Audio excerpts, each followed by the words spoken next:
ওহাকে চাকরি দেওয়া যাবে না। ওই রকম পাবলিক সার্ভিস কমিশন চায় না। আর একটি জিনিস তারা করেছেন, একটা দুদক, বিরাট নাম, বিরাট বড় বাঘ, কিন্তু নখ নাই, দাঁত নাই, ছোটে নাকো হাঁটে না, কাউকে যে কাটে না। হ্যাঁ কাটে, বিএনপি কে ঢুকায় দেন ওর মধ্যে, আপনাকে কেটে লন্ডভন্ড করে দেবে। আর ওই ওয়াশিং মেশিনের মধ্যে যদি কাদাযুক্ত চোর, সবচেয়ে বড় লুটেরাকে আওয়ামী লীগ যদি ঢুকায় দেন, পরের দিনে দেখা যাবে যে মুজিব কোট করে ছিলছিলা হয়ে বেরিয়ে আসে, এইরকম করে ফটো দিয়ে বলে যে তাহার চরিত্র ফুলের মতো পবিত্র। এই প্রতিষ্ঠানের নাম করেছিল তারা দুদক। ওই রকম দুদক চান? ওই রকম মানবাধিকার কমিশন চান যে মানবাধিকার কমিশন ইলিয়াস আলীর গুমের বিচার করতে পারে না? ওই রকম মানবাধিকার চান যারা আমাদের চৌধুরী আলমকে হারিয়ে যাওয়া তাকে ফিরে দিতে পারে না? ওই রকম বিচার ব্যবস্থা, ওই রকম মানবাধিকার কমিশন চান যারা বাংলাদেশের শত শত মানুষ যারা বিচারহীন হয়ে পড়েছে তাদের জন্য বিচারের ব্যবস্থা করতে পারে? পৃথিবীর সবচেয়ে বড় জঘন্যতম অপরাধের নাম গুম। এটি হত্যার চাইতেও খারাপ। হত্যাকাণ্ড হলে আপনি তো লাশটা পান নাকি, জানাজা হয়, দাফন হয়, পরিবারের লোকজন অন্তত তার জন্য ফাতিহা করতে পারে। কিন্তু আজকে ইলিয়াস আলীর সন্তান কি জানে যে তার বাবা বেঁচে আছেন আমার কাছে? তাদের কি কোনো কবরের চিহ্ন আছে? তাদের পরিবারের কি কোনো উত্তরাধিকারের সনদ আছে? তাহলে এই ঘুমের মতো যখন কাজ যারা করেন, আয়না ঘর সৃষ্টি করেন, যেটা এইরকম চোর, এইরকম লুটেরা, এইরকম বদমাইশ, এইরকম মানবাধিকার হরণকারী স্বৈরা শাসক, তাদের দেওয়া নিয়ম কানুন, তাদের দেওয়া যে সমস্ত কমিশনের চেহারা, ওই কাঠামো আমরা চাই এগুলোকে ধ্বংস করতে হবে, এগুলোকে নিশ্চিহ্ন করতে হবে এবং সংসদের ভেটিংয়ের মাধ্যমে, সংসদে আলোচনার মাধ্যমে জনগণের সমর্থন নিয়ে এই সমস্ত কমিশনের সদস্য দিতে হবে।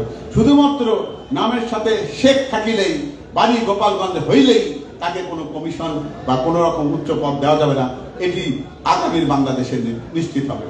জুডিশিয়াল কমিশন গঠন, আপনারা জানেন যে বাংলাদেশের বিচার ব্যবস্থাকে কোথায় নিয়ে যাওয়া হয়েছিল? এমন একটি জায়গায় নেওয়া হয়েছিল যেখানে প্রধান বিচারপতির কোনো নিরাপত্তা নাই। এই প্রধান বিচারপতি সিনহা সাহেবকে বুকের উপরে পিস্তল ধরেছিল ডিজিএফের মেজর, বলছে কুত্তার বাচ্চা এখন দেশ ছেড়ে পালাবে। দেশের প্রধান বিচারপতিকে পালাতে হয় রাতের অন্ধকারে। আবার জনাব তারেক রহমানকে যে বিচারক নিম্ন আদালতে বেকসুর খালাস দিয়েছিলেন, তাকে দেশ ত্যাগ করতে হয়। যে বিচারপতি জমাদার নাকি এক বিচারপতির নাম, তিনি বেগম খালেদা জিয়াকে নিম্ন আদালতে 5 বছরের কারাদণ্ড দিয়েছিল এই তথাকথিত জিয়া অরফানেজ ট্রাস্ট মামলায়। তার কি পরিণতি? তাকে পুরস্কৃত করা হয়েছিল হাইকোর্টের বিচারক বানিয়ে। আবার হাইকোর্টের আরেক বিচারক এনায়েতুর রহিম সাহেব ওই 5 বছরের সাজা দৃষ্টান্তবিহীন ভাবে, আপনারা কি কোনোদিন দেখেছেন যে নিম্ন আদালতের রায় উচ্চ আদালতে বাড়ে না কমে? এই ফাঁসির আসামিকে উচ্চ আদালত মাফ করে দেয় না? আর বেগম খালেদা জিয়ার ক্ষেত্রে কি হয়েছে? 5 বছরের সাজাকে ফলাফল এনায়েতুর রহিম হাইকোর্ট থেকে সুপ্রিম কোর্টের বিচারপতি নিয়োগ করেছেন। এই ধরনের বিচার ব্যবস্থাপনা আমরা চাই না। জুডিশিয়াল কমিশন হবে, যে জুডিশিয়াল কমিশনের কাজ হবে প্রকৃতপক্ষে মানুষের শেষ ভরসার জায়গা হচ্ছে বিচারালয়। আল্লাহ তাআলা বলেছেন যে বিচারক হচ্ছে তার যে দায়িত্ব, সে দায়িত্বটি পৃথিবীতে পালন করে। আল্লাহ তাআলা মানুষের জন্য দোজখ বেহেশতের পরিণাম নির্ধারণ করেন, আর একজন বিচারক একটা মানুষের প্রাণ থাকবে কি থাকবে না সেটি নির্ধারণ করেন। তিনি প্রাণদণ্ড যদি ভুল করে দেন তাহলে একটি মানুষের মৃত্যু এবং হত্যাকাণ্ড ঘটে। এবং আমার ধর্ম কি বলেছে? একটি মানুষকে তুমি যদি হত্যা করো অন্যায় ভাবে, যেন তুমি পুরো মানবতাকে হত্যা করলা। তাহলে এই মানবতাকে হত্যা করার মতন বিচারক আমরা তৈরি করবো কিনা সেটি কিন্তু আমাদের চিন্তা করতে হবে। এর পাশাপাশি রয়েছে সুপ্রিম জুডিশিয়াল কাউন্সিল। শহীদ রাষ্ট্রপতি জিয়া রহমান সাহেব এটা করেছিলেন, অর্থাৎ বিচারপতিকে চাইলেও কোনো রাষ্ট্রপতি কিংবা প্রধানমন্ত্রী তাকে আপারা তাদেরকে ওখান থেকে সরিয়ে দিতে পারবেন না। তাকে সরাতে গেলে সুপ্রিম জুডিশিয়াল কাউন্সিলের মাধ্যমে করতে হবে। এই জন্য সুনির্দিষ্ট যোগ্যতা, প্রজ্ঞা, কঠোর এবং আপসহীন নীতি ও বিচারবোধ যার মধ্যে রয়েছে এবং যিনি সুনামের সাথে শুধুমাত্র আদালতে নিজের বিচার কাজ করতে পারেন। বাংলাদেশ সৈয়দ মাহবুব মোর্শেদের মতো বিচারক চাই, যিনি এই বাংলাদেশে জন্মগ্রহণ করেছিলেন। তিনি ওই রকম বিচারপতি চান যারা 1971 সালে টিক্কা খানকে শপথ বাক্য পাঠ করানোর ক্ষেত্রে অস্বীকার করেছিলেন। এমন বিচার ব্যবস্থার ঐতিহ্য বাংলাদেশে রয়েছে, সেই ঐতিহ্যের সেই পুরাতন বিচার ব্যবস্থা আমরা ফেরত আনতে চাই। প্রশাসনিক সংস্কার কমিশন গঠন করা দরকার। আপনারা জানেন যে এই পর্যন্ত বাংলাদেশে প্রশাসনকে কোন পর্যায়ে নেওয়া হয়েছে? আপার প্রশাসন, আপা প্রশাসন। জেলা প্রশাসক কি ছিলেন? উনি আওয়ামী লীগের আওয়ামী লীগের সভাপতি যতটা বড় আওয়ামী লীগের, তার চেয়ে বড় আওয়ামী লীগের শুধু জেলা প্রশাসক, জেলা সভাপতি আওয়ামী লীগের সভাপতি, আর পুলিশ ছিলেন কি স্বেচ্ছাসেবক দলের সভাপতি। তা আমরা কি ওই রকম চাইতে কি জেলা প্রশাসক? উনি প্রশাসক কেন, শাসক কেন? উনি হবেন আমাদের সেবক, প্রভু নন। জিয়াউর রহমান সাহেব এইরকম একটি শাসন ব্যবস্থা বাংলাদেশে প্রচলন করেছিলেন, যে প্রশাসন সত্যিকার অর্থে মানুষের কল্যাণের কাজ করবে, মানুষের সেবায় কাজ করবে। পুলিশ মানুষের কাছে বন্ধুর মতো আচরণ করবে। পকেটের মধ্যে, আপনার ছেলের পকেটের মধ্যে ইয়াবা ঢুকিয়ে দিয়ে তাকে জেলে পাঠাবে না। আপনাদের মতো নৃশংস হত্যাকাণ্ড দেশে সংঘটিত হবে না। পুলিশি ব্যবস্থাপনা এমন থাকতে হবে, সেটি গড়ে তোলার কাজ যেটা করবে, সেটাই হচ্ছে আমাদের প্রকৃতপক্ষে আগামী দিনের প্রত্যাশিত প্রশাসনিক ব্যবস্থা। এই প্রশাসনে পুলিশ বলেন, প্রশাসক বলেন, সবাই মানুষের কল্যাণে কাজ করবে, তার অন্য কোনো এজেন্ডা থাকবে না। এটাই শুধু নির্ধারণ করতে। ভাই আপনি ওই শুভেচ্ছা বিনিময় পরে শুভেচ্ছা বিনিময় এখন দরকার নেই। মিডিয়া কমিশন, আপনারা আপার মিডিয়া দেখেননি? আপার সাংবাদিক সম্মেলন করতেন যখন বিদেশ থেকে ফিরে এসে, মজা এরকম করে, মাথা নাড়ায়, হাসে শুধু, আপা আপা আপা। সাংবাদিকরা বলে আপা আপা। কি বলেছে আপনারা দেখেছেন না সেই সাংবাদিক সম্মেলন? বাংলাদেশে তো বিনোদনের অনেক অভাব ছিল। আমি কিন্তু তার এই সাংবাদিক সম্মেলন হলে প্রায় দেখতাম, কারণ এই দুঃখ কষ্টের মধ্যে আনন্দ পাওয়ার নির্ভেজাল জায়গা হচ্ছে, এতে বেশি বড় কথা নয়। আপা আপা আপা এখন কাঁদে। কি জন্য কাঁদিস? আপা আমরা তো আপনাকে হারাতে যাচ্ছি। মানে আপনি এতদিন ছিলেন আমাদের দেশের নেত্রী, আপনি তো বিশ্ব নেত্রী হয়ে যাচ্ছেন, আপনাকে তো আমরা পাবো না। এই আপা এই কান্দা আমি কোথায় রাখি? আরেকজন কি বলেছেন? আপনার নামের আগে হযরত ব্যবহার করা উচিত। কি অবস্থা! একজন বলে যে আপনাকে নগরে পুরস্কার দেওয়া উচিত, ডক্টর ইউনুস আপনাকে তো চিন্তাই করেছেন, বিচার করে না। এই আপার মিডিয়া আমরা চাই না। আমরা চাই যে মিডিয়া সৎভাবে কথা বলবে, কোন ব্যক্তি জবাবদিহিতার ঊর্ধ্বে থাকবেন না। এমনকি যিনি প্রধানমন্ত্রী নির্বাচিত হবেন, তিনিও আপা হবেন না, ভাইয়া হবেন না, তিনিও জবাবদিহিতার মধ্যে আসবেন।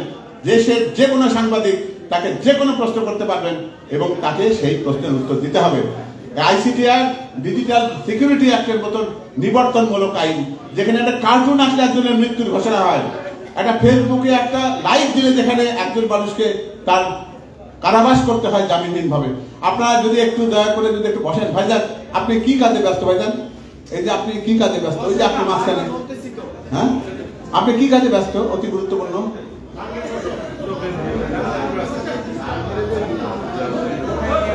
আপনারা যদি এরকম করতে আমি থেমে যাই, বলুন আপনারা কেউ সব কথা বলেন এখানে?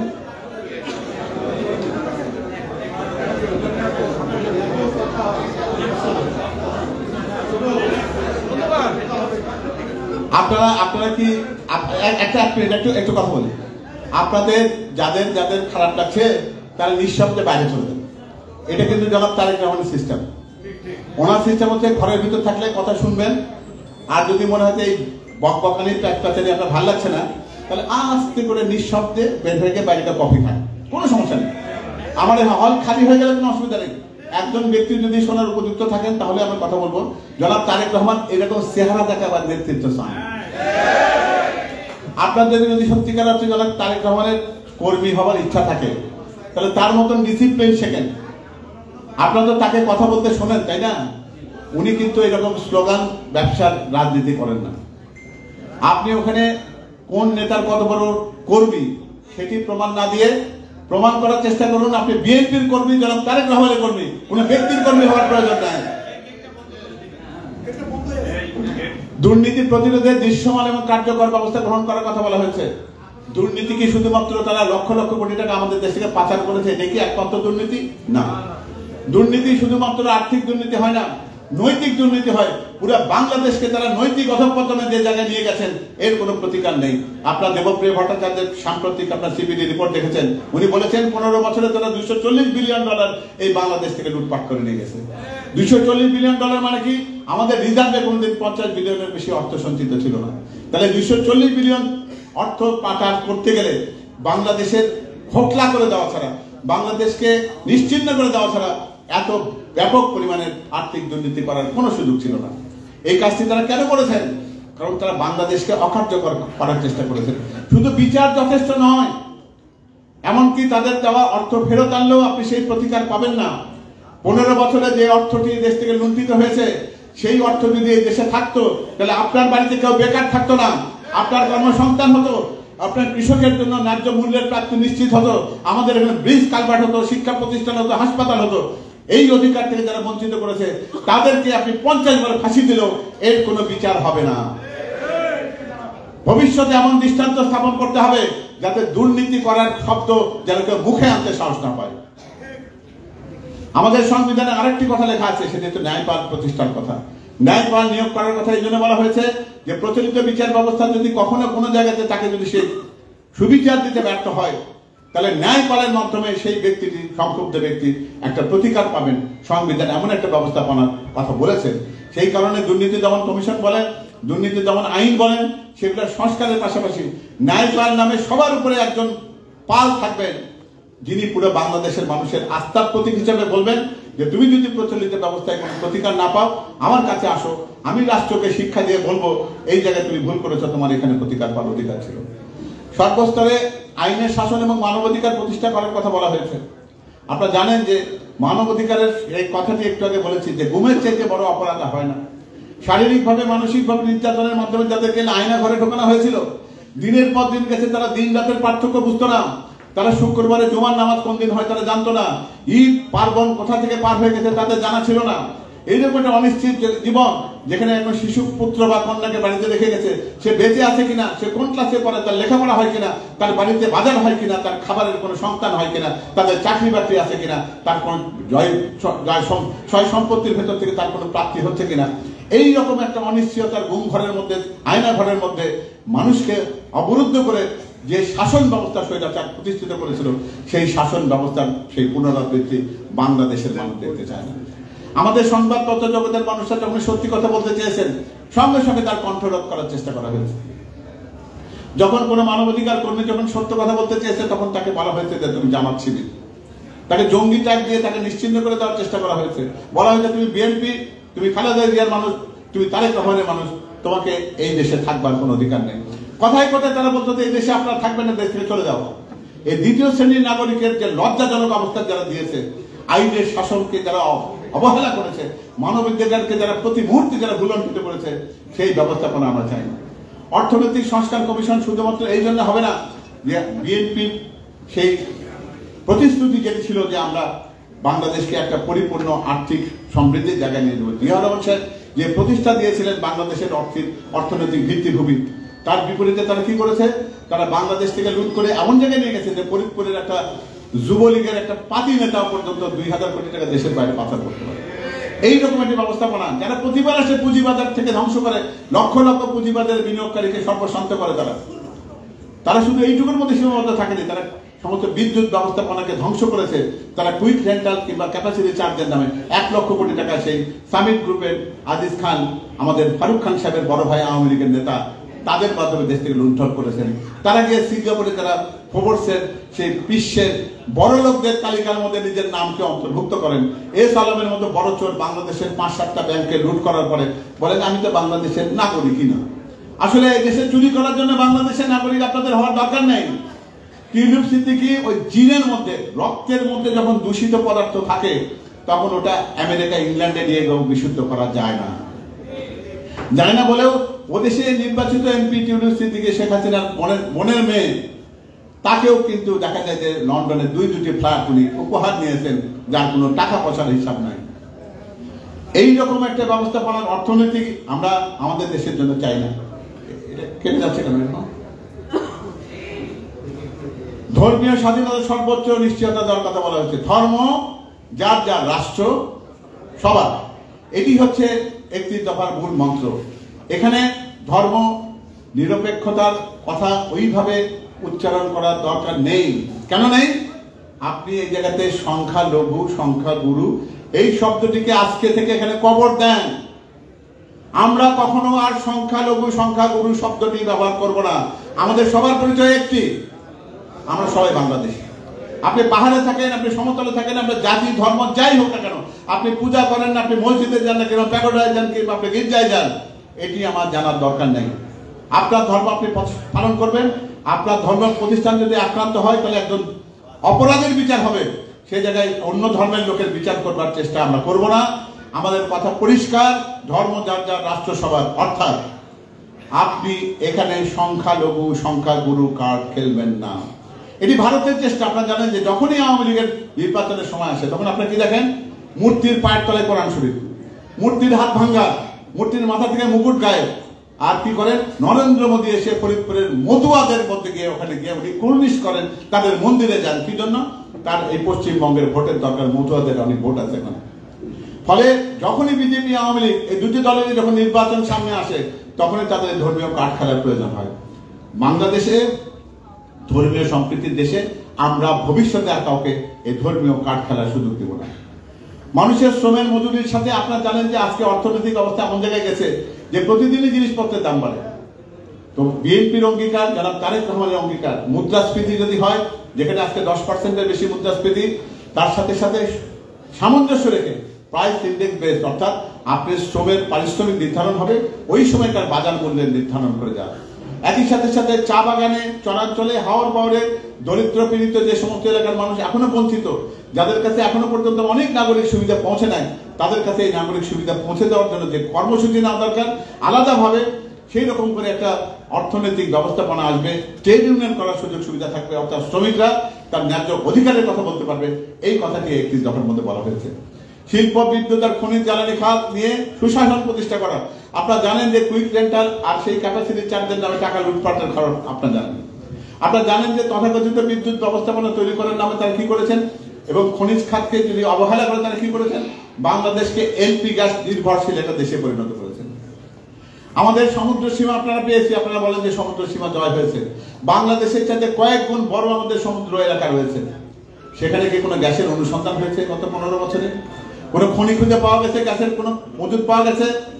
বাপেক্স নামে একটি প্রতিষ্ঠান জিয়াউর রহমান সাহেব প্রতিষ্ঠা করেছিলেন, বাপেক্স, যার মাধ্যমে আমাদের দেশে অসংখ্য গ্যাস ক্ষেত্র আবিষ্কার হয়েছে। সেই তিতাস বলেন, রশিদপুর বলেন, কৈলাসটিলা বলেন, হরিপুর বলেন, সেই সমস্ত গ্যাস ক্ষেত্রগুলোকে পরবর্তী পর্যায়ে তার কোনো সংস্কার যেমন হয়নি, নতুন করে কোনো গ্যাস ক্ষেত্র আবিষ্কারের চেষ্টা হয়নি। সেজন্য আমাদের প্রস্তাব হচ্ছে আমরা এই নির্ভরশীল জ্বালানি ব্যবস্থায় থাকা চলবে না। আপনার জ্বালানি কাতার থেকে এলপি গ্যাসের মাধ্যমে এখানে আসবে এবং আপনার বাড়িতে রান্নার চুলা জ্বলবে, এই ব্যবস্থাপনা চলতে পারে না। নবায়নযোগ্য যে সমস্ত বিদ্যুৎ ব্যবস্থাপনা রয়েছে, সৌর বিদ্যুৎ বলেন বা তার সাথে বায়ু বিদ্যুৎ বলেন, সেগুলোকে ব্যবহার করা এবং একই সাথে জ্বালানি খাতকে আধুনিকায়ন করে বাপেরকে শক্তিশালী করে আমার দেশে, আমাদের সমুদ্র এলাকাতে যে গ্যাস বা খনিজ সম্পদ রয়েছে সেটাকে খুঁজে বের করা এবং শিল্প খাত বিকাশের জন্য বিদেশি বিনিয়োগকে আকৃষ্ট করা। আপনারা জানেন যে এই অন্তর্বর্তীকালীন সরকার এখানে থাকার কারণে আমাদের দেশে কিন্তু কোনো বৈদেশিক বিনিয়োগ আসছে না, কারণ কোনো বিদেশি রাষ্ট্র একটা অস্থায়ী অনিশ্চিত সরকারের সাথে কোনো চুক্তি করে না। তাদের দরকার একটা নির্বাচিত সরকার, সেটা না আসা পর্যন্ত দেশের অর্থনৈতিক সমৃদ্ধি বা অর্থনীতি আর ঘুরে দাঁড়াবে না। তো সুতরাং এই শিল্প খাত বিকাশের জন্য আরেকটি ব্যাপার রয়েছে, সেটা হচ্ছে যে বিদেশে যে সমস্ত প্রবাসীরা থাকেন তারা দেশে টাকা পাঠান, সেই টাকার কিন্তু যথাযথ ব্যবহার হয় না। ফলে তারা যখন বিদেশ থেকে ফেরত আসেন দেখা যায় যে তাদের টাকাগুলো হরিলুট হয়ে গেছে। আমরা এইরকম অর্থনৈতিক ব্যবস্থাপনা করতে চাই, তিনি যেন এখানে বিনিয়োগ করতে পারেন, ফিরে এসে অবসরকালীন সময় একটা নিরাপদ আর্থিক নিশ্চয়তার জীবনযাপন করতে পারেন, সেই ব্যবস্থাপনার কথা বলা হয়েছে। আমদানি বিকল্প এবং রপ্তানি শ্রমখনের যে সমস্ত ব্যাপার, আপনারা জানেন যে আমাদের দেশে এখনো পর্যন্ত রপ্তানি হয় শুধুমাত্র জনশক্তি আর এই গার্মেন্টস।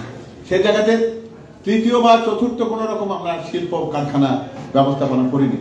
সেই জন্য উনি আমাদের নেতা যেটা বলেছেন যে ওষুধ শিল্প এবং আইটি শিল্প, আপনারা জানেন যে ইনফরমেশন টেকনোলজির যুগে সফটওয়্যার ভিত্তিক যে শিল্প, আমাদের দেশে অসংখ্য তরুণ এই কাজ করেন, আউটসোর্সিং করেন, তাদেরকে সে অর্থনৈতিক হিসাবের মধ্যে আনা, যাতে করে শিল্প অবকাঠামো গড়ে ওঠে, শিল্পাঞ্চল গড়ে ওঠে, মানুষের কর্মসংস্থান হয় এবং অর্থনৈতিকভাবে আমরা সমৃদ্ধ হতে পারি।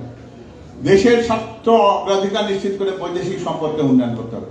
আমাদের বৈদেশিক নীতিতে কি দেখেছি আমরা, কি বলেছি, আমাদের ভারতের সাথে আমাদের সম্পর্ক নাউজুবিল্লাহ, সেই রকম বৈদেশিক নীতিকে আমরা চাই। আমাদের রাষ্ট্রপতি জিয়াউর রহমান সাহেব যে বৈদেশিক নীতি প্রতিষ্ঠিত করেছিলেন তার গৌরবোজ্জ্বল ইতিহাসের কথা কি আপনাদের জানা আছে? আপনাকে জানেন যে বাংলাদেশ নিরাপত্তা পরিষদের অস্থায়ী সদস্য নির্বাচিত হয়েছিল জাপানের মতো একটা দেশকে পরাজিত করে জিয়াউর রহমান সাহেবের সময়। উনি ভারতের কাছ থেকে গ্যারান্টি ক্লজ সহকারে গঙ্গার পানি নিয়ে এসেছিলেন, ফারাক্কার পানি নয়, গঙ্গার পানি। অর্থাৎ গঙ্গা যে জায়গায় উৎপত্তি হয়েছে যে হিমালয় পর্বতে, সেখান থেকে পানির ভাগ নিয়েছেন তিনি। এটা না যে উত্তরপ্রদেশ কিংবা বিহারের পানি ওখান থেকে নিয়ে নেওয়া হলো, ফারাক্কা এসে যে সামান্য একটু পানি থাকলো সেই পানির ভাগাভাগি উনি সেটি করেননি। গ্যারান্টি ক্লজ করেছিলেন যে কমপক্ষে 34,000 কিউসেক পানি এই শুষ্ক মৌসুমে আমাদেরকে দিতে হবে, যেন আমরা শেষ সুবিধা চালাতে পারি। এই গঙ্গা কপোতাক্ষ প্রতীক যার কিছু কিছু খাল আপনাদের এই ঝিনাইদহে আছে, আমরা জানি সেই ব্যবস্থাপনা ছিল। আপনারা জানেন শহীদ রাষ্ট্রপতি যখন জিয়া রহমান সাহেব ছিলেন। সুতরাং আমাদের সেই বৈদেশিক নীতির অগ্রাধিকারে সেই জায়গাগুলোতেই থাকবে। অর্থাৎ সমান মানতে হবে। আমার জাতীয় স্বার্থ এবং নিরাপত্তা সার্বভৌমত্বকে বিক্রি করে দিয়ে আমরা কোনো বৈদেশিক নির্ভরতা, কোনো ক্ষমতা আমাদের দরকার নাই। এই বাংলাদেশ কোনোদিনই সন্ত্রাসবাদ আর জঙ্গিবাদ বা উগ্রবাদের জায়গা ভূমি হবে না। ভারতের তো এটা নিয়ে ভয়, আমাদের তোমাদের জায়গা জমির উপর আমাদের কোনো লোভ নাই। তোমরা তোমাদের জায়গায় থাকো, আমরা আমাদের জায়গায় থাকি, কিন্তু আমাদের ওখানে ওই কুকি চিন পাঠায় আমাদেরকে বিরক্ত করো না। অর্থাৎ তোমার জায়গাতে আমার কোনো ভূমিকা নেই, আমার জায়গায় তুমি কোনো ভূমিকা রাখো না। সম অধিকার, সম মর্যাদা, এটা ব্যবহার করতে হবে। এবং এই সমস্ত জায়গায় কথায় কথায় এই যে ট্রাম্প আসার পরে জয়শঙ্কর ভারতের পররাষ্ট্রমন্ত্রী, উনি গিয়ে আমেরিকাতে বলছেন যে বাংলাদেশ তো জঙ্গি রাষ্ট্রে পরিণত হয়েছে, এই জঙ্গি কাটার ভাই খেলবেন না। এই জঙ্গি হিসাবে আপনার মধ্যে দেশে রাখুন। আপনারা কাশ্মীরে কিরকম মানবাধিকার লঙ্ঘন করে সেটা আমাদের জানা আছে। আপনারা কি করে ভারতের উত্তর এবং দক্ষিণের মধ্যে অসমতা তৈরি করছেন সেটা আমরা জানি। মণিপুরে আপনারা কি নির্যাতন চালান সেটা আমরা জানি। নাগাল্যান্ড, মিজোরামে কি আপনারা করেন সেটা আমরা জানি। আমাদের মুখ খোলাতে বাধ্য করেন না। সুতরাং ওই দেশগুলা, ওই সমস্ত রাজ্য কিন্তু আমাদের কাছে। ফলে আপনারা যদি আমাদের সাথে খেলতে আসেন, তখন আমাদের অস্তিত্ব রক্ষা করার জন্য আমাদের যা প্রয়োজন আমরা সেটাই করব। অর্থাৎ সম অধিকারের অবস্থানে যদি থাকেন, আমাদের সুসম্পর্ক থাকবে। আমরা এখান থেকে সরে যেতে চাই না। প্রতিরক্ষা বাহিনীকে বারবার আপনারা অপকর্ম কাজে ব্যবহার করেছেন গত 15টি বছর। জিয়া রহমান সাহেব এই প্রতিরক্ষা বাহিনীকে বাংলাদেশে সৃষ্টি করেছিলেন, গঠন করেছিলেন, তাকে মর্যাদার জায়গায় প্রতিষ্ঠিত করেছেন। বাংলাদেশকে এই প্রতিরক্ষা বাহিনীতে রক্ষা করতে পারে 1975 সালে 7ই নভেম্বর তিনি সেটিকে প্রমাণ করেছিলেন। সেই প্রতিরক্ষা বাহিনী বিশ্বে যারা নন্দিত, তাদেরকে সম্মানিত, শান্তিরক্ষা মিশনে যাদের মর্যাদা রয়েছে, তাদেরকে আপনারা আজকে কন্ট্রাক্টর বানিয়েছেন। তাদেরকে রাস্তার সামনে দাঁড়িয়ে যাবে ট্রাফিক পুলিশের কাজ করান, তাকে যে আপনার হোটেল ব্যবসা করান, তাদেরকে যে আপনার স্কুল কলেজ মাদ্রাসা প্রতিষ্ঠা করার কাজে নামিয়ে দিয়েছেন। প্রতিরক্ষা বাহিনীকে প্রশিক্ষিত করুন, তাদেরকে শক্তিশালী করুন, যুগোপযোগী করুন, সংগঠিত করতে হবে এবং সর্বোচ্চ প্রশিক্ষণ প্রাপ্ত হওয়ার পরে দেশের স্বার্থে তারা কাজ করবে। তাদের অন্য কোনো এজেন্ডা থাকবে না, তারা কোনো রাজনৈতিক উদ্দেশ্যে ব্যবহার করা হবে না। সকল বিতর্কের ঊর্ধ্বে থাকবে আমাদের প্রতিরক্ষা বাহিনী। আমরা যারা বলতে পারি আমাদের আশ্রয়স্থান, আমাদের দেশকে নিরাপদ রাখার জন্য জনগণকে স্বাধীনতা এবং সার্বভৌমত্বের অখণ্ডতা দেওয়ার সাহস, শক্তি এবং সক্ষমতা রয়েছে আমাদের প্রতিরক্ষা বাহিনীর। স্থানীয় সরকার ব্যবস্থাকে বিকেন্দ্রীকরণ এবং স্বশাসিত করা এবং ক্ষমতাবান করা, এটি একটি গুরুত্বপূর্ণ একটা কাজ। আপনারা জানেন যে আমাদের সমস্ত কাজগুলোকে আমরা সংসদে নিয়ে গেছি, যার ফলে সংসদ সদস্যদের একটা এমন একটা ক্ষমতা তৈরি হয় যে আমরা তাদেরকে অনেক বড় একটা জায়গায় দেখি। কিন্তু আপনারা জানেন যে বাংলাদেশের সেই আদি কথা যদি বলি, বাংলাদেশের শহীদ রাষ্ট্রপতি জিয়া রহমান সাহেব কোন সরকার ব্যবস্থা চালু করেছিলেন? গ্রাম সরকার। অর্থাৎ তিনি গ্রামকে বলেছিলেন যে সরকারের মূল ইউনিট হচ্ছে গ্রামে। সেই ব্যবস্থাপনার জায়গা থেকে এই স্থানীয় সরকার ব্যবস্থাপনাকে অধিকতর স্বশাসিত, শক্তিশালী এবং ক্ষমতাবান করতে হবে। এরা যেন শিক্ষা, স্বাস্থ্য এবং সকল প্রকার উন্নয়ন কর্মসূচিতে যেন এই ইউনিয়ন পরিষদ, উপজেলা পরিষদ যেন নিজে নিজে দায়িত্ব পালন করতে পারে, নিজের বাজেট তৈরি করতে পারে, উন্নয়ন করতে পারে এবং সেটাকে বাস্তবায়ন করতে পারে, এমনই স্থানীয় সরকারের ব্যবস্থাপনা কথা একটি দফায় বলা হয়েছে। এবং তাদেরকে ওই প্রশাসনিক খবরদারিত্ব মুক্ত করা হবে, জনপ্রতিনিধিদের ক্ষমতা থেকে তাদেরকে মুক্ত করা হবে। অর্থাৎ একজন জনপ্রতিনিধি নির্বাচিত হলেন মানুষের ভোটে, আর স্থানীয় সরকার মন্ত্রণালয় একটা চিঠি দিয়ে বলল যে আপনার সেই পরিষদকে বাতিল করা হলো। এই রকম কোনো ব্যবস্থাপনা আমরা একটি দফাতে থাকবে না, এটি জনাব তারেক রহমানের অঙ্গীকার। শহীদ মুক্তিযোদ্ধাদের কথা আপনারা জানেন যে বাংলাদেশ স্বাধীন হয়েছে লক্ষ লক্ষ শহীদের, আমরা সংখ্যার তর্কের মধ্যে যেতে চাই না। আপনারা জানেন যে এই মুক্তিযোদ্ধাদের তালিকা তৈরি হয়েছে, সে তালিকার মধ্যে এমন মুক্তিযোদ্ধাকে আওয়ামী লীগ সংযুক্ত করেছে যার জন্ম হয়েছে 1972 সালে। মায়ের পেটের ভিতর থেকে ওরা স্টেন গান চালিয়েছে, এটি আওয়ামী লীগ, এর পক্ষে সবই সম্ভব। এরা আপা আপা আপা আপা আপা ওটাও করতে পারে। আপাকে যদি বলেন, আপা ওর পক্ষে যুক্তি দেবে যে হ্যাঁ ঠিক আছে, যে মা চিন্তা করেছে যার পেটের সন্তানটি মুক্তিযোদ্ধা, সে তো মুক্তিযুদ্ধের সনদ পেতেই পারে। আর সঙ্গে সাংবাদিক বলে জি আপা আপা আপা আপা আপা। সুতরাং এই অবস্থা থেকে আমাদের মুক্ত হতে হবে। বাংলাদেশের স্বাধীনতার জন্য সবচেয়ে বড় অবদান যদি থাকে তাদের কাদের আছে? শহীদদের, আপনাদের এখানে একজন বীরশ্রেষ্ঠ আছেন না? এই এই এই ঘৃণায় গর্বিত আরেকজন বীরশ্রেষ্ঠের জন্য, কে বীরশ্রেষ্ঠ? হামিদুর রহমান। তাহলে আপনি শহীদদের মর্যাদা দিবেন না, বেঁচে থাকা মুক্তিযোদ্ধাদের নাতিপুতিদেরকে মর্যাদা দিবেন, সেটি ভাবার প্রশ্ন আছে। আমাদের এই মুনতাসির মামুন সাহেব, বিখ্যাত ইতিহাসবিদ, উনি রাজাকারের তালিকা করেছেন। তো রাজাকারের তালিকা একটা পূর্ণাঙ্গ হওয়া দরকার। এখন নতুন নতুন রাজাকার অনেকগুলো মাঠে নামছে আর কি, এগুলোর নাম যদি বাদ থাকে তাহলে ঢুকানো না। ওনারা তো স্বাধীনতার যুদ্ধে অংশগ্রহণ করেছেন, করেন নাই? রাজাকাররা স্বাধীনতার যুদ্ধে অংশগ্রহণ করেনি? করছে তো ভাই, আমাদের বিপক্ষে ছিল। স্বাধীনতা, আমরা স্বাধীনতার যুদ্ধে একা একা তো করা যায় না, না? একটা পক্ষ একটা বিপক্ষ লাগে। আমরা হলাম স্বাধীনতার পক্ষে, অন্য স্বাধীনতার যুদ্ধে অংশগ্রহণ করছে, কোনো অস্বীকার বলবেন যে হ্যাঁ আপনারা করেছেন তো স্বাধীনতার যুদ্ধে অংশগ্রহণ, আপনারা হলেন পরাজিত শক্তি। আর স্বাধীনতার পরাজিত শক্তির জায়গা হয় পায়ের তলায়, মাথার তলায়। এটি আপনাকে বুঝতে হবে। ফলে সত্যিকার অর্থে শহীদ মুক্তিযোদ্ধা যারা, তাদের প্রকৃত তালিকা তৈরি করতে হবে। স্বাধীনতার পর 54 বছর পার হয়ে গেছে, অনেকেই অনেকের নাম ভুলে গেছেন। আমরা জানতে চাই ওই মুত্তাসির মামুন সাহেব কিংবা ওই শাহরিয়ার কবির সাহেবকে প্রধান করেই করা হোক। তারাই আমাদের স্বাধীনতার যুদ্ধের প্রকৃত স্বাধীন যারা শহীদ হয়েছেন তাদের তালিকা প্রণয়ন করবে। আমরা একটি ত্রুটিমুক্ত মুক্তিযুদ্ধের তালিকা চাই। 72 সালে জন্মগ্রহণ করা মায়ের পেটের মুক্তিযোদ্ধাদের কবল থেকে আল্লাহর ওয়াস্তে আমাদেরকে মুক্তি দেন। আধুনিক এবং যুব উপযোগী যুব উন্নয়ন নীতিমালার কথা বলা হয়েছে। যুবকরা হলে সত্যিকার অর্থে কর্মশক্তি। আপনারা জানেন ডেমোগ্রাফিক ডিভিডেন্ড, বোঝেন আপনারা কেউ এটা কি জিনিস? যে দেশের কর্মক্ষম জনশক্তি যারা 18 বছর থেকে 24 বছর বা 25 বছর, এরা প্রকৃত জনশক্তি। এরা একটা দেশকে গড়ে তুলতে পারে। এরা মুক্তিযোদ্ধা ছিল, এরা দেশকে সবসময় গড়ে তুলেছে। এই সংখ্যাটা বাংলাদেশে এই সময় পৃথিবীর ভেতরে সর্বোচ্চ দেশ কয়টার মধ্যে একটি। এই সংখ্যা কিন্তু দীর্ঘদিন এই জায়গায় থাকবে না। এই 18 থেকে 24 বছরের বয়সী বা যে সমস্ত তরুণ বা যুবকরা রয়েছেন, তারা কয়েকদিন পরে কিন্তু আরো একটু বয়স বেশি হয়ে যাবে। এই যে সুযোগটা আছে, এই সুযোগটা দীর্ঘস্থায়ী হবে না। তো ফলে এদের কর্মদক্ষতাকে বাড়িয়ে দেশ এবং দেশের বাইরে এই উন্নয়নের সকল ক্ষেত্রে এদেরকে যদি আমরা দক্ষ মানব সম্পদে যদি পরিণত করতে পারি এবং স্বাস্থ্য, শিক্ষা এবং পুষ্টির অভাবকে যদি দূর করে এদেরকে যদি প্রকৃতপক্ষে শিক্ষিত জনশক্তিতে যদি রূপান্তরণ করা যায়, তাহলে এই শিক্ষিত বেকার শব্দটি আর আমাদের দেশে থাকবে না। আমরা বেকার শব্দটি ব্যবহার করতে চাই না। এই শব্দটি বলবে কর্মহীন। কর্মহীন বেকার শব্দটি লজ্জা। রাষ্ট্র তাকে কাজ দেওয়ার দায়িত্ব যদি নেয়, তাহলে আপনি বলবেন যে এটি রাষ্ট্রের দায়। রাষ্ট্র বলবে যে ওকে কর্মসংস্থান করতে পারেন, এই দায়টি আমার। ও বেকার নয়, ও যোগ্যতা অর্জন করেছে, শিক্ষাগত, প্রায়োগিক, প্রাতিষ্ঠানিক বা প্রকৌশলী, সেই দক্ষতা যোগ্যতার মূল্যায়ন আমি করতে পারি, সে অপরাধ আমার।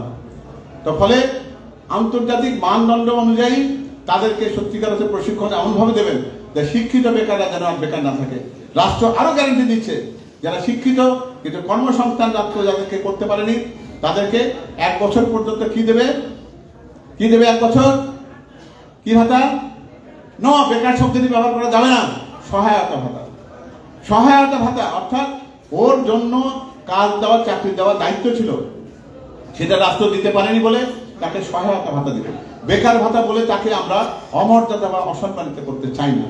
তাহলে এই চাকরিতে প্রবেশের ব্যাপারে জানেন, গত 15টি বছর ধরে আমাদের ছেলেমেয়েরা কেউ সরকারি চাকরিতে ঢুকতে পারে নাই।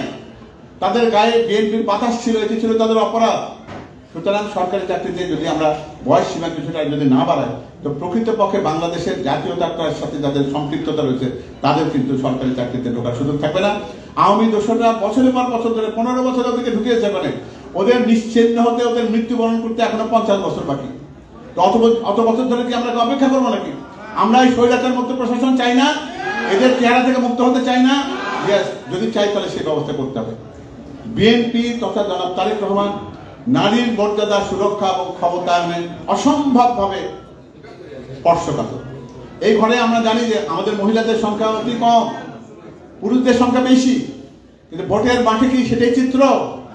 ভোটের মাত্রে মহিলাদের সংখ্যা পুরুষদের চাইতে বেশি। আপনি তো সেই অন্দরমহলে ঢুকতে পারবেন না, কিন্তু আমার মা কিন্তু হেসেলের পাশে, চুলার পাশে ওই ঘরের অন্দরমহলে ঢুকতে পারবেন। তাহলে এই বার্তাটা পৌঁছে দেওয়ার দায়িত্ব আপনাদের যতটুকু, আমাদের বোনদের তার থেকে 10 গুণ বেশি। আপনাদের আজকে যখন চেয়ারপারসন, যখন আপনাদের সাথে ভারপ্রাপ্ত চেয়ারম্যান যখন যুক্ত হবেন, তখন আপনারা এই প্রস্তাবটা করেন যে আমাদেরকে কমিটি করে দেন, আমাদেরকে গ্রুপ করে দেন, আমরা উঠান বৈঠকের ব্যবস্থা করি, আমরা প্রত্যেকের বাড়িতে বাড়িতে গিয়ে 3 দফার কথা বলি যে মায়ের জন্য, বোনের জন্য, আপনাদের জন্য এই ব্যবস্থাপনা জনাব তারেক রহমান রেখেছেন। আজকে এই প্রস্তাব করবেন আপনারা ওনাকে এই প্রশ্নটি করুন। তাহলে নারীর অধিকারটা এমন ভাবে প্রতিষ্ঠিত হতে হবে যাতে শিক্ষা, তাদের শিক্ষিত ভাবে তাদেরকে তুলে গড়ে তোলা, তাদের অংশগ্রহণ জাতীয় সকল পর্যায়ে নেতৃত্বের জায়গায় তাদের অংশগ্রহণ নিশ্চিত করতে হবে। স্থানীয় সরকারের ব্যবস্থায় নারীর প্রতিনিধিত্ব বাড়াতে হবে। এইরকম নয় শুধু যে তাদেরকে আমরা নমিনেট করে দিলাম, তারা যেন নিজের যোগ্যতায় নির্বাচিত হয়ে আসেন সেটির ব্যবস্থা করা। কর্মক্ষেত্রে তাদের অবস্থান, সামাজিক মর্যাদা দেওয়া, তাদের মত প্রকাশের স্বাধীনতা দেওয়া, প্রাপ্য মর্যাদা দেওয়া, স্বনির্ভরতা দেওয়া এবং তাদের সম্ভ্রম রক্ষা করার দায়িত্ব রাষ্ট্র নেবে, এই প্রতিজ্ঞায় 31 দফার মধ্যে আছে। চাহিদা এবং শিক্ষা ব্যবস্থার কথা আপনারা জানেন যে বিগত 15টি বছরে আমরা কি কি দেখেছি। আমরা তথাকথিত সৃজনশীল শিক্ষার একমুখী শিক্ষা দেখি। তাতে কি হয়, মাস্টার সাহেবকে দেখি যে ইউটিউব খুললে কি হয়, মাস্টার সাহেব ব্যাঙের মতো এরকম লাভ হচ্ছে, ব্যাঙের মতো লাভ কি জিনিস এটা, আবার কি কেন কবিতাটার মধ্যে কি সব বলে। আর বাচ্চাকে বলে যে একটি ডিম হাতে নাও, ডিমের এই জায়গায় ভাঙো, সেটা এখানে ভালো, তেল দাও, ডিম ভাজা শেখায়। তাহলে এইরকম তথাকথিত সৃজনশীলতার দরকার আছে আমাদের। ডিম ভাজা শেখাবার জন্য স্কুলে পাঠাবার দরকার নাই। ব্যাঙ্গের নাচ নাচার জন্য মাস্টার সাহেবকে কসরত করে ঠ্যাং ভাঙার দরকার নাই। আপনারা দয়া করে তাদেরকে জ্ঞান ভিত্তিক শিক্ষা দিন অথবা তাদেরকে চাহিদা ভিত্তিক শিক্ষা দিন। সবার জ্ঞানী বুদ্ধিমান, সবার অত বড় বড় কিছু হওয়ার দরকার নেই। যে বাচ্চাটার মেধা কম তাকে আপনারা চাহিদা ভিত্তিক বা নিড বেসড এডুকেশন দিয়ে তাকে কর্মসংস্থানের ব্যবস্থা করবেন। ওই অহেতুক তাকে শুধুমাত্র এমএ পাস করিয়ে বেকার বানাবেন না, কর্মহীন তৈরি করবেন না। আর সত্যিকার অর্থে যাদের জ্ঞান এবং বুদ্ধি আছে তাদেরকে যেমন নলেজ বেসড এডুকেশন, অর্থাৎ তাদেরকে উচ্চ শিক্ষা দিতে দেন। তবে একটা কথা মনে রাখতে হবে, শিক্ষা খাতে বাজেট বৃদ্ধির কথা বলেছেন উনি। জিডিপির 5% নিচে শিক্ষা খাতে বরাদ্দ করা যাবে না। আরো একটা কথা গুরুত্বপূর্ণ তিনি বলেছেন কি জনাব তারেক রহমান, যে প্রত্যেকটা শিশুকে প্রাথমিক এবং মাধ্যমিক পর্যায়ে বাংলা ইংরেজির পরে আর একটি ভাষা শিখতে হবে। সেটা ফ্রেঞ্চ ভাষা হতে পারে, জার্মানি হতে পারে, চাইনিজ হতে পারে, আরবি হতে পারে। কারণ বিদেশে এবং একটা সময় আসবে পৃথিবী কিন্তু একটি মানচিত্র, একটা সীমাহীন মানচিত্র হবে, সীমানা বলে কিছু থাকবে না। সেই জগতে যদি বাংলাদেশের মানুষকে যদি তার প্রতিযোগিতা সক্ষমতা রাখতে হয়, আন্তর্জাতিক মানে থাকতে হয়, তাকে যোগাযোগের ক্ষেত্রে অবাধিত হতে হবে। তার দক্ষতা বৃদ্ধি না হলে এটা সম্ভব হবে না। একই রকম ভাবে শুধুমাত্র ভিডিও গেম খেলে ক্রীড়ার বিকাশকে নষ্ট করা যাবে না। তাদেরকে আউটডোর গেমে গিয়ে তাদেরকে হয় ক্রিকেট, বাস্কেট, ফুটবল, হকি কোনো না কোনো একটা ক্রীড়া স্কুলে নিতেই হবে। এটি ওনার পরিকল্পনা। কোনো না কোনো সাংস্কৃতিক কর্মকাণ্ড, সেটি ডিবেট ক্লাব হোক, গান হোক, কোনো বাদ্যযন্ত্র হোক, এটা শিখতে হবে। অর্থাৎ পরিপূর্ণভাবে একটা শিক্ষা প্রতিষ্ঠান সকল শিক্ষার্থী তাদের জীবন এবং তার কর্ম, তার সক্ষমতা সবটাই বের করে নেবে রাষ্ট্র, যাতে করে সে যেন এমন একটা জায়গায় যায় তার ভিতরে সন্ত্রাসী হওয়ার কোনো প্রবণতা যেন না থাকে। সে যেন প্রকৃতপক্ষে বাংলাদেশের জন্য গঠনমূলক কিছু করতে পারে, সেটা নিশ্চিত করা। এবং শিক্ষাঙ্গনকে নারীদের জন্য নিরাপদ করতে হবে। আওয়ামী লীগের মতন বা ছাত্রলীগের মতন জাহাঙ্গীরনগরের সেঞ্চুরিয়ান বানানোর কোনো কাজ ভবিষ্যতে বাংলাদেশের শিক্ষা প্রতিষ্ঠানে হবে না। সুতরাং এই ব্যবস্থাপনা মাথায় নিয়ে সবার জন্য স্বাস্থ্যের ব্যাপারে আপনারা জানেন যে অতি গুরুত্বপূর্ণ। এই মুহূর্তে মানুষের জীবন কিন্তু শুধুমাত্র খণ্ডিত জীবন নয়। এই 74-75 বছর গড় আয়ু যে বাংলাদেশে আপনি নীরব স্বাস্থ্য হিসেবে এখন থাকবেন, এটি আপনার অধিকার। সবার জন্য স্বাস্থ্য, এটিকে নিশ্চিত করার জন্য ব্যবস্থা করা হবে। উনি যে দেশে থাকেন জনাব তারেক রহমান, সেটাতে ইউনাইটেড কিংডম, আপনারা জানেন যে যেটাকে আমরা ব্রিটেন বা লন্ডনে থাকার কথা বলি, সে দেশে যে স্বাস্থ্য ব্যবস্থা সেটাকে বলা হয় ন্যাশনাল হেলথ সার্ভিসেস, NHS। সেখানে কিন্তু স্বাস্থ্য ব্যবস্থা পুরো ফ্রি, কোনো রকম কোনো খরচ দিতে হয় না স্বাস্থ্য ব্যবস্থাপনার জন্য। এই স্বাস্থ্য ব্যবস্থাপনা বাংলাদেশে সকল জনগণের জন্য নিশ্চিত করা হবে, এটি তার অঙ্গীকার। এবং এই স্বাস্থ্য ব্যবস্থাপনাতেও জিডিপির 5%-এর বেশি কম বরাদ্দ থাকবে এই প্রতি বছরের বাজেটের জন্য। দারিদ্র বিমোচন না হওয়া পর্যন্ত কি করতে হবে, হত দরিদ্র জনগোষ্ঠীর জন্য সামাজিক নিরাপত্তা বেষ্টনী আরো সম্প্রসারিত করতে হবে। এবং প্রাথমিক এবং প্রতিরোধমূলক স্বাস্থ্য ব্যবস্থা নিশ্চিত করার জন্য গ্রামে গ্রামে প্রত্যেকটি পাড়ায় অন্তত একজন করে স্বাস্থ্যকর্মী থাকবে, পল্লী স্বাস্থ্যকর্মী, যার কাজ হবে ওই এলাকার যে সমস্ত মানুষ আছে তাদের বিপদের দিনে, রাত 3টা হোক রাত 4টা হোক, সে যেন পাশে এসে দাঁড়াতে পারে, ওই মুহূর্তের জন্য প্রয়োজনীয় চিকিৎসা দেওয়া এবং পরবর্তীতে তাকে উচ্চতর হাসপাতালে নিয়ে যাওয়ার কাজ করবেন। সেজন্য এই পল্লী স্বাস্থ্যকর্মীর পদ সৃষ্টি হবে, যেটা প্রত্যেকটা জায়গায় থাকবে এবং কোনো মানুষ বিপদের সময় চিকিৎসা বঞ্চিত থাকবেন বাংলাদেশে এরকম পরিস্থিতি থাকবে না ইনশাআল্লাহ। এবং ডায়াবেটিস থেকে শুরু করে কিডনি রোগ, ব্লাড প্রেশার, স্নায়ু রোগ, যেগুলোতে মানুষ মারা যায়, ক্যান্সার, এগুলোর জন্য গবেষণা, শিক্ষা এবং একই সাথে সাথে সেগুলোকে আরো সহজে মানুষের কাছে কিভাবে নিয়ে যাওয়া যায় এর চিকিৎসা ব্যবস্থা, সেজন্য প্রত্যেকটা জেলায় জেলায় এগুলোর জন্য বিশেষায়িত হাসপাতাল করা হবে। কৃষকের উৎপাদনের ক্ষেত্রে আমরা জানি যে ঝিনাইদহতে যে সবজি উৎপাদিত হয় ঢাকার বাজারে তার দাম তার থেকে 10 গুণ বাড়ে, অথচ কৃষকের কোনো মূল্যের কোনো নিশ্চয়তা নেই। আবার আমরা দেখি যে ফুলকপি, বাঁধাকপি কিছুদিন পর গরুকে খাওয়াবে, রাস্তার পাশে মূলা ফেলে দিয়ে যাবে, কি জন্য? তার পরিবহন খরচ আর বিক্রির দাম তার চেয়ে কম। এইরকম ব্যবস্থাপনা আগামীতে থাকবে না। কৃষক তার পণ্যের ন্যায্য মূল্য রাষ্ট্রীয় ব্যবস্থাতে পাবে, যদি না পায় কৃষি বীমা সেই খাতের ক্ষতিটা পূরণ করবে। এবং তার জন্য শুধুমাত্র কৃষি পণ্যের সাথে এটা সম্পর্কযুক্ত থাকবে না, এর সাথে পোল্ট্রি শিল্প, মৎস্য শিল্প, পশু সম্পদ শিল্প, এই সব কিছু সেই শস্য বীমার মধ্যে অন্তর্ভুক্ত হবে। রাষ্ট্রীয়ভাবে সেটাকে পৃষ্ঠপোষকতা দেওয়া হবে, রাষ্ট্র তাকে সুরক্ষা দেবে এবং কৃষি গবেষণা এবং কৃষি শিক্ষাকে এই জন্যই অগ্রাধিকার দিতে হবে যে বাংলাদেশের এই জনগোষ্ঠীর জন্য খাদ্যের স্বয়ংসম্পূর্ণতা রাখা, মানসম্পন্ন নিরাপদ খাদ্য ব্যবস্থাপনা রাখাটা নিশ্চিত করতে হবে। সেজন্য উপজেলা পর্যায়ে কৃষি খামার গঠন করা, এখানে কোল্ড স্টোরেজ তৈরি করে অধিকতর উৎপাদিত যে সমস্ত শস্য রয়েছে, ফসল রয়েছে, ফল ফুল রয়েছে, যেটা সবজি রয়েছে, সেটাকে সংরক্ষণ করা এবং কৃষি নীতিকে কৃষক বান্ধব করা, কৃষি ঋণকে কৃষক বান্ধব করা এবং সহজীকরণ করা হবে। ওই 1000 টাকা লোনের জন্য কৃষকের গরু বা টিনের ঘরের টিন খুলে নেওয়া যাওয়ার মতো যে আর্থিক ব্যবস্থাপনা, সেটাকে নিশ্চিত করা হবে, যেটা আর থাকবে না। কৃষকের পরিবার কি সারা জীবনকালে কৃষিকাজই করতে থাকবে? না, তাদেরকে আপনি দেশের উন্নততর অন্যান্য শিক্ষা, যেরকম স্বাস্থ্য এবং শিক্ষা ব্যবস্থায় তাদেরকে অগ্রাধিকার দেওয়া হবে। এটি হচ্ছে আগামী দিনের কৃষি নীতির কথা। আমরা জানেন যে সড়ক পথ, নৌপথ, রেলপথ আমাদের দেশে সেইভাবে বিকশিত হয়নি। নদীমাতৃক বাংলাদেশ বলি আমরা, কিন্তু এই ঝিনাইদহ থেকে আপনি সিলেটে কিন্তু নৌপথে যেতে পারবেন না।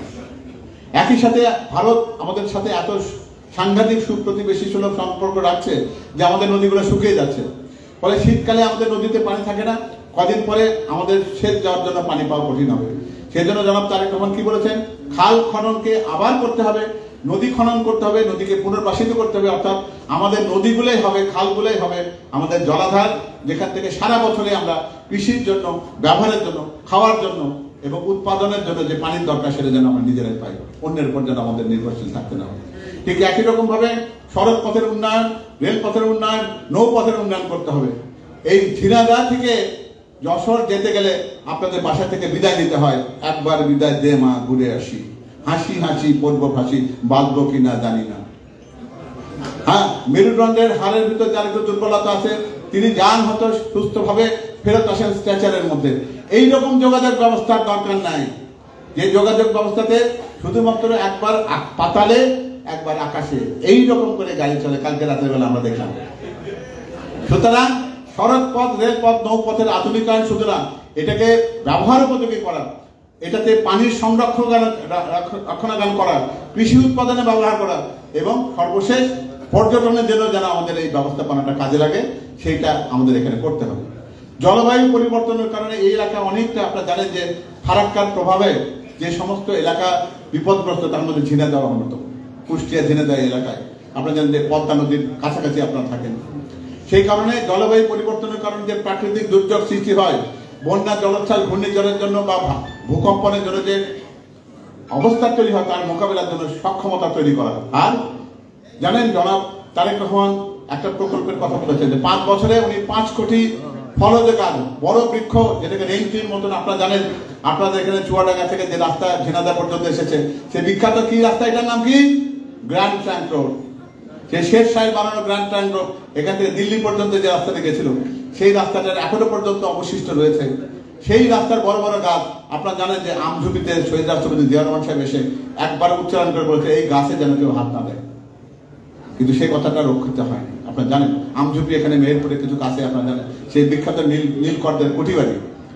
আপনাদের আরো একটা জিনিস জানা দরকার, এই দেশকে যদি আপনি জলবায়ু মুক্ত, জলবায়ুর প্রভাব থেকে পরিবেশের মুক্তি যদি আমরা দিতে না পারি, এই একটা দিন আসবে যখন কিন্তু বাংলাদেশের অস্তিত্ব থাকবে না।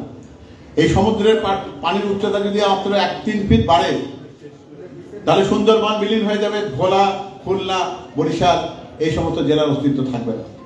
তো ফলে নদী, খাল খনন, পুনর্খনন কর্মসূচি, বৃক্ষরোপণ এবং সামুদ্রিক সম্পদ রক্ষা করার যে দায়িত্বটি রয়েছে, সেটা প্রতিপালনের মাধ্যমে আমাদের দেশের দুর্যোগ মোকাবেলা নদী এবং খালের সংরক্ষণ করা, এটি অতি গুরুত্বপূর্ণ একটি কাজ।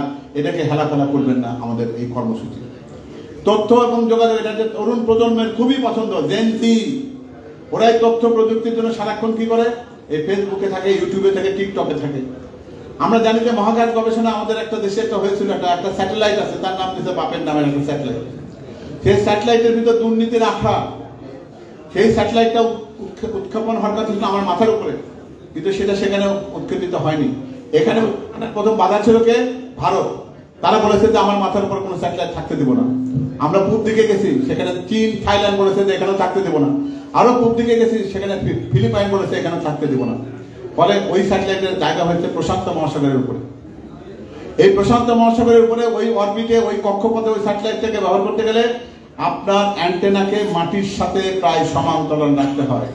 তাহলে আপনার সামনে যদি একটা বিল্ডিং থাকে 2 তলা, একটা বড় যদি গাছ থাকে, তাহলে ওই স্যাটেলাইটকে সংযুক্ত করতে পারবে না। তারপরে কেন করতে হয়েছে? যে জয় বাবা ফেলুনাথ, তাকে আর্থিক সুবিধা দিতে হবে, সেই জন্য এই স্যাটেলাইটটা আপনি পছন্দ। ফলে মহাকাশ প্রযুক্তি আণবিক শক্তির নামে আপনাদের কাছাকাছি রূপপুরে একটা পারমাণবিক বিদ্যুৎ কেন্দ্র তৈরি হয়েছে। 1,30,000 কোটি টাকা, যার 4 ভাগের 1 টাকা খরচ করে ভারতে হচ্ছে যে বড় বিদ্যুৎ কেন্দ্র পারমাণবিক তৈরি হয়েছে। আমরা বাংলাদেশের মতো ঘনবসতি দেশে ওই 2,400 মেগাওয়াটের বিদ্যুৎ কেন্দ্র তৈরি করার জন্য এত টাকা খরচ, এবং এই বিপদের ঝুঁকি কেন নিতে যাব, এটিরও একটি তদন্ত হওয়া দরকার। সেটাও করতে হবে আগামী দিনে। কিন্তু মহাকাশ গবেষণা, আণবিক শক্তির প্রকৃত ব্যবহার যদি আমরা না করতে পারি, আগামী